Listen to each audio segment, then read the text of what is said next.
Sumaway si Lonin at nagpatuloy sa pakikipagkwentuhan kay Lynn at sa iba pang dalagang kasama nito. Lo! Ani Drake sa lolo nito na kausap ng ilang businessman. Ngumiti rin si Camia ng simple. I hope you enjoyed the party, Camia. This is yours. Ani Master Crawford. Salamat po sa magandang regalo. Narinig kong inaayos ang garden niyo sa mansyon. Magpapadala po ako ng halaman na magandang alagaan. Ani Camia. Thank you, Camia. Happy birthday. Drake! Tawag ng isa sa mga investors. Nagpaalam ang lalaki sa abuelo at giniya siya papalapit sa ginang. Madam! Drake kissed the lady's hand, then introduced her. She's my wife, Camia. Pinakilala siya nito ngunit hindi niya matandaan ang pangalan. Nag-uusap ang kanyang asawa at ginang tungkol sa mga hindi pamilyar na paksa kay Camia, tulad ng stock market, pera, negosyo, at iba pang bagay na hindi alam ni Camia. Kaya hindi niya na pinansin ang kanilang pinag-uusapan. Magiging bastos siya kung bigla siya magpapaalam, kaya hinayaan niyang sariling tabihan lang ang lalaki. Ang unang pakikipag-usap na dagdagan pa ng isa hanggang sa naging sentro na to ng party. Drake knew how to use his charm in the events like this. Ito lang nakikipagtawanan, nakikipag-usap, habang siya di makasunod sa paksa. Tila siya naging palamuti at pinatutunayan lang yon na hindi talaga ito ang kanyang mundo. Kung siyang masusunod, mas gusto niyang kasama lang sana si Drake at wala nang iba pa. Are you okay, babe? Tanong ng asawa na mapansing tila inaantok siya sa party na yon. Yes. Pinilit niyang ngumiti. No, you're not. Napansin na panay ang sipa niya sa kanyang paa dahil napapagod siya sa katatayo. Ihahatid muna kita sa lounge. Nagtungo sila sa lounge area ng hotel. Nakabuntot sa kanila si Orion dahil ito ang kanilang bodyguard. Drake! Sigaw ng babae. Sa hallway, sabay silang napatigil at napalingon sa direksyon nito. Maikli ang blonde nitong buhok at palingkinitan. Humuhubog ang suot nitong katawan sa gown. Maliit ang kabuuan ng mukha at makinis na pinahiran ng simpleng make-up. Sa kabuuan para tong manika sa personal. Remy, anong ginagawa mo rito? Tanong ni Drake. Kaya sa mga inakto nito napansin niyang di mapalagay ang lalaki. I need to talk to you. Hinawakan ng babae sa braso ang asawa niya habang may pag-aalala sa mukha nito. Nilayo ito ni Orion. Leave. Orion, alam kong hindi ka sasaktan ng boss mo. Hinawi ni Drake si Orion ng bahagya at hinawakan ng marahas ang braso ng babae. What game is this, for fuck's sake? And why are you still here after 4 fucking years? I need your help. Anito. Seriously, are you fucking kidding me right now? I know. Di dapat ako lalapit sa'yo tulad na napagkasundoan natin. Pero wala na akong maisip. Ryle is missing. May dumukot sa anak natin. Tumiim lalo ang bagang ni Drake. Nagkiskis ang ngipin. Orion, bring Camia to the lounge. Mabilis sumunod ang bodyguard. Wala man lang naging tugon si Camia dahil hinila na siya nito. Nilingon niya si Drake na halatang galit. Panay ang mura nito kahit sa hallway. Galit ba ang asawa niya dahil nawawalang anak nito sa babaeng yon? May anak nga ba si Drake? Huwag mong seryosohin ang narinig mo. Manloloko ang babaeng yon? Komento ni Orion matapos siyang ihatid sa pribadong lounge. Sino siya? Ex-fiancé ni boss. May papakasalan dapat si Drake? Dapat sa paglipas ng buwan na nakasama niya si Orion, nasanay na siya sa presensya ng lalaki at tinuring niya ng kapatid ito. Marahil yun ang dahilan kaya hindi nito magawang maglihim. Sa palagay ko, 4 na taon na rin na nakakaraan. Maraming tanong si Camia. Hindi niya alam na may pakakasalan dapat na ibang asawa niya. Kung nasa ganung punto ng lalaki, ibig sabihin minahal to ni Drake. Ano ang nangyari sa mga to? At saka nagkaroon ba ito ng anak sa babae? Bakit di niya alam sa kabila ng ilang buwan nilang pagsasama? Hindi niya alam ang tungkol dito. Pinilit niyang kalmahin ang sarili ngunit ilang minuto nang lumipas, di pa bumabalik si Drake. Sinabi ko na sa'yo, huwag kang mag-isip ng sobra. Naiinis na wika pa ni Orion. In the first place, may karapatan ba ako mag-overthink, Orion? Tanong niya. Sa ayaw at sa gusto niya nasasaktan siya. Oo, dahil asawa ka ni Drake. Kung ganun, bakit hindi ko alam? Importante yung bagay na dapat malaman ng isang asawa. Bakit wala nagsabi sa akin na kahit na sino sa inyo? Hindi ko alam na wala kang alam. She was aware of his intention to divert attention. I need to breathe. Usal pa niya. Ang masasabi ko'y huwag mong seryosohin ng babaeng yon, Camia. Seriously, ako ba talagang sasabihan mo niyan? Ngayon wala nga ritong boss mo dahil nawawalang anak niya. Kasama ng babaeng sinasabi mong huwag nating pagkatiwalaan? Naiirita na siya. Kaysa makipagtalo sa lalaki, tumayo si Camia. Naisip mas mabuti pang bumalik na lang sa sarili niyang party. Bumalik sila sa ballroom, pero sa entrada pa lang napahinto na siya. Kahit ang party na yon hindi naman niya naramdaman na sa kanya. Nagkataon sigurong birthday niya at walang maisip ang mga Crawford na itawag sa gabing iyon. Lahat ng bagay sa pagtitipon ay pinapakitang presensya ng mga Crawford. Di tungkol sa kanya. Kahit ang daddy niya wala doon. Di niya nais na makita ito roon. Boss! Nilingon niya si Orion na inaangat ang cellphone nito sa tenga. Stay here, Kamya. Sinenyasan nitong ilan sa bodyguard ng mga Crawford na bantayan siya bago to umalis. What's happening? Nasaan si Drake? Bakit pati si Orion? Nawawala ba talaga ang anak ni Drake? Maluluha na yata si Kamya. Unang pagkakataon yon matapos na ilang buwan na nag-init ang kanyang mata. Tinanggap siya ni Drake kahit biktima siya ng pangmamolestya. Inaasahan ba nito na hindi niya ito tatanggapin sakaling magkaroon to ng anak sa iba bago siya nito naging asawa? Nagtungo siya sa ladies' room kaysa kumuha ng atensyon sa pagtitipon. Nakapagtatakang walang bodyguard na sumusunod sa kanya o kaya naman di seryoso ng gwardyang utos ni Orion. Siguro wala sa anyo niyang karapat-dapat siyang bantayan. Nagpunas ng luha si Kamya. Kamya, calm down. Magtiwala ka kay Orion. Magtiwala ka kay Drake. Nagbuga siya ng hangin at saka tila nababaliw ng ngumiti sa salamin na nasa harapan. Tinungo ang pintuan. Hello, Kamya. Bumilog na mahigpit ang kamay niya sa seradura. The man waiting for her outside looks deranged. His eyes were red. 1 second. That's all she has to get away from this crazy crap. Isara ang ladies' room at ilock iyon. Yun ang naisip gawin ni Kamya. Ngunit tila ito leon na nakandang manakmal sa kawawang kunehong katulad niya. Hinila siya nito papalapit sa dibdib bago siya makabalik sa loob at isara ang pinto. Your husband, he did this to me. Sinira niyang asawa ko. Well, I'll do the same. Or perhaps I already did. Di mapakali si Drake habang kasama si Remy, ang kanyang huling naging nobya. Kita niyang pag-aalala sa mukha ni Kamya bago sila nito naghiwalay. Ngunit may sinabing ex niya dahilan para sumama siya rito. Your dad, dinukot niya si Ryle? Anang babae, tukoy ang anak nito. Tumiyam ang kanyang bagang. Wala dapat siyang pakialam kung di lang nito binanggit ang kanyang ama na naliligo sa salapi. Pinutol man nilang ugnayan dito, hindi naputol ang sustento nito. 4 na taon na nakakaraan, nailathala sa dyaryo o news blog na nagkaroon sila ng anak ni Remy. Nagsabi siya noon na magpapakasal siya sa babae sa ilang interview. Alam ng lahat masaya siya sa relasyon niya rito, pero di ganon kadaling kalimutan si Lynn. Not until Drake realized Remy had been lying to him the entire time. Siya mismo nakadiscover ng relasyon nito sa kanyang supplier sa isang party. Nakikipagtalik to sa men's room kung saan gagamit dapat siya ng palikuran. Noon niya rin nalaman na hindi kanyang pinagbubuntis ni Remy kundi sa taong yon. In love ka ba talaga sa akin? O sa halip si Drake Crawford ang pinipili mo? Tanong ng lalaki mula sa loob ng banyo. Nasunundan ng ungol at mabibigat na paghinga na nagpatigil sa pagkilo si Drake na marinig ang kanyang pangalan. Come on, alam mo namang pera niya lang ang mahal ko. Kuyom niya ang kamao na makilala niya ang boses ni Remy.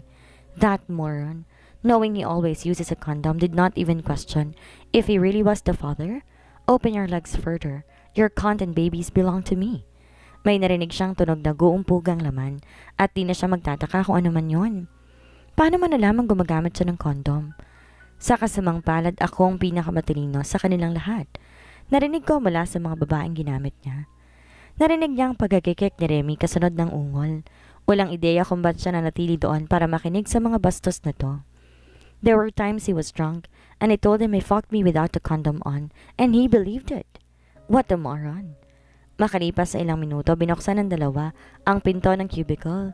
Nadatnan siya ni Remy na naghihintay sa labas. Tila to nakakita ng multo. I'm calling off the engagement, Drake muttered, looking at Remy. Judging by the way she looked, there was no way to doubt that she had just fucked. Kita niya kung paano mag-roll yung lalamunan ng nobya niya. Akala ko ako lang ang gago. Di ko akalaing malakas ang atraksyon ng tulad ko sa akin. Drake, no! Humabol pa si Remy sa kanya at muli niya itong nilingon. Remy, narinig ko lahat ng sinabi mo. Narinig ko paano mo ako pinaglaruan at narinig kong siya nakabuntis sa'yo kaya para maiwasan ang demanda ko sa panuloko mo, lumayo ka sa akin. Binaba niyang tingin sa tiyan ng babae. Nagkaroon siya ng pangarap matapos malaman buntis to o siguro nainggit siya sa kanyang mga kaibigan na may maayos na relasyon sa buhay pag-ibig at may lumalaking mga anak. He had nothing but Remy. Pinipigilan niyang magalit. Ito ba ang kabayaran sa mga kalokohang ginawa niya noon? Drake! Pinangako ni Drake na ang babaeng kahuli-huli ang tao na manloloko sa kanya. Iniwasan niya to, ngunit di niya akalain na gagawa to ng paraan para balikan siya noon. Nag-file ng rape case sa kanya ang babae dahil sa isang fantasy kung saan dinala niya to sa probinsya at umakto silang ginagahasan niyang babae bago pa to nabuntis. Nang maghiwalay sila nito, pinaimbestigahan siya at tinimanda siya nito ng rape. Nakita ang ilang senyales sa lugar kung saan niya ito dinala. Sa huli, naging usapan nila si Remy na susuportahan niyang anak kapalit ng pagbawi nito sa kaso. Ngunit sinira ng tuluyan ang kanyang pangalan, pati na ang Crawford Group. Simula noon nawalan siya ng tiwala sa kahit na sinong babae hanggang makilala niya si Kamya, a real rape victim. Sinabi sa sariling hindi niya deserve ang kahit na sino. Nakatakda siya mag-isa habang buhay. But Kamya, she was different. Drake, anong gagawin ko? Tanong ng babae dahilan para bumalik si Drake sa kasalukuyan. Malinaw ang usapan nating dalawa. Hindi ka lalapit sa akin. Isa pa, wala akong anak sa'yo. Nanginig ang labi nito. I know. I'm sorry. Ikaw kasi ang sumusuporta sa kanya. Yun ang naging trato ko sa'yo. He could not believe his ears. Mas matindi pa sa manlolokong babaeng to. Do not make me laugh, Remy. Alam kong ginawa mo yun para sirain ang relasyon ko sa asawa ko. The guilty look on her face was evident. She does not look at your wife. Hindi siyang tipikal na pakakasal ng isang Drake Crawford. What kind of woman do you think I would marry? Similar to women like you? I must admit, I'm relieved and separated. Walang-wala ang ugali mo kay Kamya. Wala, kahit katiting. Hindi niya kailangan ng material na bagay. Hindi siya manloloko. Hindi siya mukhang pera, kaya please, huwag mong ikukumpara ang sarili mo sa asawa ko. Hindi mo deserve. Halatang nasaktan ito, ngunit ito na ang naunang nanloko sa kanya. Tinawagan pa ni Drake si Sarah, ang kanyang assistant, para alamin kung nasan ang kanyang ama sa kasalukuyan. Tinawagan din niya ang kanyang lolo para ipaalam ang nangyari. Drake! Natatakot tatawag ng babae sa kanya. Inawakan siya nito sa manggas habang abala siya sa pinaghanap ang ama niyang siraulo. Sinabihan ako ng daddy mo na wag akong tatawag ng pulis. Kailangan niya ng pera. Ang alam niya anak mo si Ryle, kaya't malakas ang loob niya na dukutin ang anak ko. Kung ano man ang mga nangyayari ngayon, ikaw ang may kasalanan noon. Now let me go. Binitawan siya ng babae na para bang napaso. Ano nangyayari? Tanong ni Master Crawford. Nagpunta dito si Remy. Seriously, where is Kamya? Ayoko ma-involve si Kamya sa problemang ito. Tugon pa ni Drake. Pumasok po ulit siya sa party. Binabantayan ko siya sa ibang guardel. Tinawagan ko ang kaibigan ko para i-check ang kinaroroonan ni Mr. Crawford, Annie Orion. Kailangan nilang malaman kung tamang akusasyon ni Remy. Master Crawford snorted. That scum? I never believe he would do such an idiotic thing. What now? Is he now kidnapper? Naipon silang lahat sa gilid ng hotel. Si Drake, ang kanyang abuelo, si Sarah at Orion abala sa paghahanap sa daddy niya na ilang taon niyang hindi nakita. Boss, nakausap na namin si Mr. Crawford. Nasa Australia siya pero nagalit siya matapos marinig ang akusasyon. Wala siyang alam tungkol sa anak ni Remy o kung ano nangyayari ngayon. Pagbibigay alam ni Sarah. Niringon niya si Remy na tila napakistot dahil sa pagbabaga ng kanyang mata. Sigurado ka ba na ang daddy ko ang dumukot sa anak mo? Napanunok ang babae. I don't know. Sinabi niyang siya si Mr. Crawford at nangingi siya ng pera sa akin. Naginit naman ang ulo ni Drake. Sinakal niya ang babae dahil sa sobrang galit. Bakit nga ba siya naniniwala dito? Mainit ang dugo niya sa kanyang ama. Alam yon ang babae. Tell me. Tell us the fucking truth. Galit na sigaw ni Drake. Boss! Pinigil siya ni Orion na mapansin na halos mangasul na ang mukha ni Remy. Itinulak niya ang babae sa sahig. Inubo ito at hinabol ang hangin. You acted like a victim and made my father the suspect to make sure you got our attention, right? You want my money again. I knew it. Sinasabi ko na nga ba, kasi nungalingan na naman ito. Ani Sarah. Nagring ang telepono ni Remy at sinagot nito iyon kahit panay ang pahid sa leeg kung saan nagmarka ang kamay ni Drake. He's home. Now? She paused. Thank God. Seriously, Remy, anong laro ito? Tanong ni Drake matapos mapansin na nalayo nito ang cellphone sa tenga. May dumuko talaga sa anak ko. Totoo yun. He wants money. Sinabi niyang kunin ko sa iyong pera at gumawa ko ng paraan para magpunta sa party ngayong gabi. I used your dad because I don't know how to grab your attention, she said, avoiding his burning gaze. Kung pwede lang nasaktan niya ito, Ngunit pagtanda na siya, malinaw na ang batas ang kanilang dalawa, nalalayo nila ang isa't isa. Pero bakit biglang pinakawalan ng kidnapper ang anak mo nang di nasaktan at wala man lang din na nakuha sa amin na kahit na ano? Something is off. Sarah asked with a questioning look. May kailangan ng lalaking yon at siguradong ginamit ka lang niya at ang anak mo para sa atin na napatigil si Orion, tsaka binaling ang tingin sa lahat. Everyone was there, except Kamya. Dumaloy ang takot mula ulo hanggang talampakan ni Drake. Shit! Tumakbo siya pabalik sa pagtitipon. Nakasunod si Orion.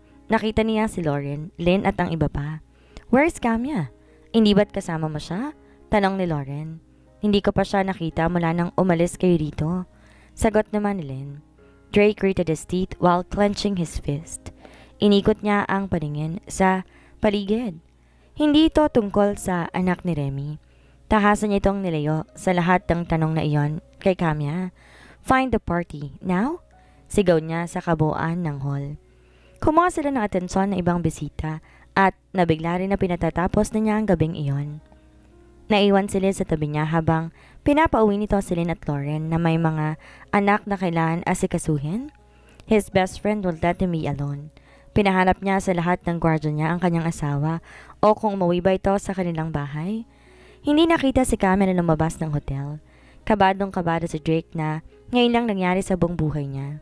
Boss, may kasamaang gwardiya si Orion? Boss Drake, I'm sorry. Lasing na kasi ang isa sa mga bisita at pinigilan ko siya na huwag gumawa ng gulo. Nakita ko ang pagpunta sa ladies room ng asawa ninyo at iniisip ko na ayos lamang naman siya doon. Siguradong hindi siya lalabas nitong hotel. But that doesn't mean she was safe. Galit niyang sita. His entire body trembled. He alone is blamed for this. Nobody else. Calm down, Annalise. How could he? Makikita din natin si Kamya. Pagkatapos tumawag sa telepono, lumapit si Sarah sa kanya.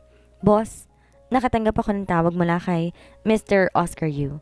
Binugbog ni 30 Cordova si Liana matapos matuklasan na buntis ang kanyang asawa. What? Yes.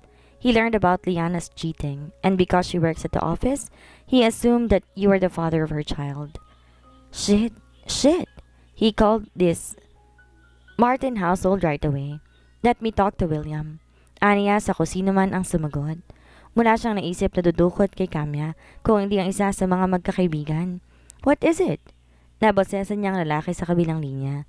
Drake shut his eyes tight. He felt certain that William was not the person who abducted Kamya if he was in their home. 30? Anong numero ni 30? Why do you need his number? Dahil dinukot niya si Kamya?